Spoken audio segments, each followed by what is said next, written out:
ہمیں اس دوڑ میں جو ہم نے شروع کی ہے صبر سے دوڑنا چاہیے۔ ہمارے لیے آج کی پہلی تلاوت مقدس پالوس رسول کا خط عبرانیوں کے نام 12 باب 1 سے 4 آیت مقدسہ۔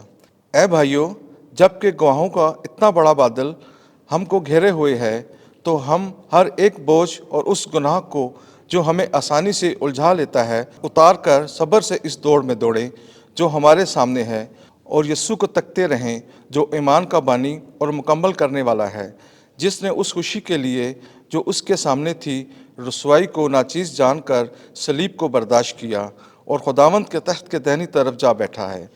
تم اس پر غور کرو جس نے گناہ گاروں کی اتنی بڑی مخالفت کے برداشت کی۔ ایسا نہ ہو کہ تم بے دل ہو کر ہمت ہار دو، کیونکہ تم نے گناہ سے لڑنے میں ابھی تک ایسا مقابلہ نہیں کیا جس میں خون بہا ہو۔ پاک کلام کے پڑھے اور سنے جانے پر خدا کی برکت ہو۔ زبور 22 جماعتی جواب۔ خداوند کے طالب اس کی حمد کریں گے، میں ان کے روبرو جو اس سے ڈرتے ہیں اپنی نظریں ادا کروں گا۔ غریب کھائیں گے اور سیر ہوں گے، خداوند کے طالب اس کی حمد کریں گے، تمہارے دل ابد تک زندہ رہیں۔ جماعتی جواب۔ خداوند کے طالب اس کی حمد کریں گے، زمین کی تمام حدود یاد کریں گی اور خداوند کی طرف رجوع لائیں گی، اور قوموں کے سب گھرانے اس کے روبرو سجدہ کریں گی۔ سب جو زمین پر طاقتور ہیں فقط اسی کو سجدہ کریں گے، سب جو خاک میں مل جاتے ہیں اسی کے سامنے جھکیں گے۔ جماعتی جواب۔ خداوند کے طالب اس کی حمد کریں گے، میری جان بھی اسی کے لیے جیے گی، میری نسل اس کی عبادت کرے گی۔ وہ خداوند کی باتیں اس پشت سے بیان کرے گی جو آئے گی، اور وہ قوم اس پر جو پیدا ہوگی اس کی صداقت یہ کہہ کر ظاہر کرے گی کہ خداوند نے یہ کیا ہے۔ جماعتی جواب۔ خداوند کے طالب اس کی حمد کریں گے۔ خداوند آپ کے ساتھ ہو۔ انجیل مقدس مرکز کے مطابق اے خداوند تیری تمجید ہو۔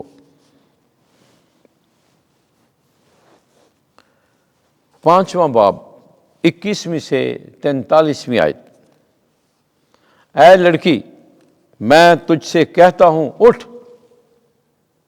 اس وقت جب یسوع کشتی پر پھر آیا تو بڑا ہجوم اس کے پاس جمع ہو گیا، اور وہ جھیل کے کنارے تھا، اور عبادت خانے کے سرداروں میں سے یائیر نامی ایک آیا اور اسے دیکھ کر اس کے قدموں پر گرا،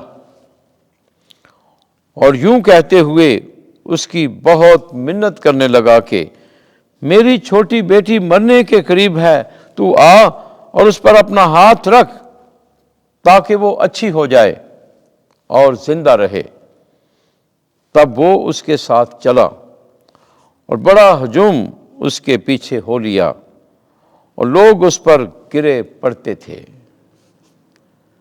اور ایک عورت جس کا 12 برس سے خون جاری تھا، اور جس نے کئی طبیبوں سے بڑی تکلیف اٹھا کر اور اپنا سب مال خرچ کر کے کچھ فائدہ حاصل نہ کیا تھا بلکہ بدتر ہو گئی تھی، یسوع کی خبر سن کر ہجوم میں اس کے پیچھے سے آئی اور اس کی پوشاک کو چھوا، کیونکہ وہ کہتی تھی کہ اگر میں صرف اس کی پوشاک ہی کو چھو لوں گی تو اچھی ہو جاؤں گی، اور اسی دم اس کا ادرار خون بند ہو گیا، اور اس نے اپنے بدن میں معلوم کیا کہ میں نے اس تکلیف سے خلاصی پائی۔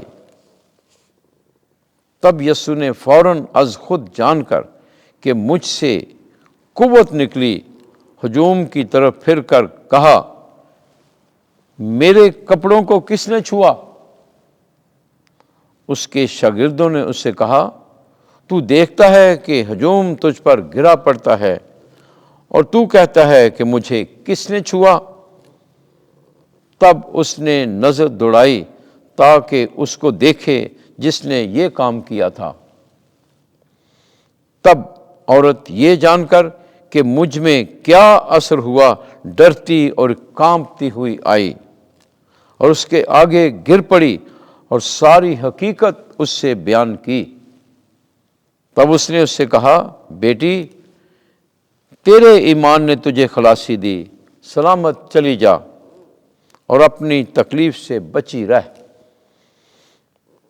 وہ یہ کہہ ہی رہا تھا کہ عبادت خانے کے سردار کے ہاں سے لوگوں نے آ کر کہا تیری بیٹی مر گئی ہے۔ اب استاد کو تکلیف دینے کی کیا ضرورت ہے؟ یسوع نے اس بات پر جو انہوں نے کہی توجہ نہ کر کے عبادت خانے کے سردار سے کہا گھبرا نہ بلکہ اعتقاد رکھ۔ اور اس نے سوائے پطرس اور یعقوب کے بھائی یوحنا کے کسی کو اپنے ساتھ آنے نہ دیا، اور عبادت خانے کے سردار کے گھر میں آئے، اور اس نے شور و گل ہوتے اور بہت رونا پیٹنا دیکھا، اور اندر جا کر ان سے کہا تم کیوں گل کرتے اور روتے ہو؟ لڑکی مر نہیں گئی بلکہ سوتی ہے۔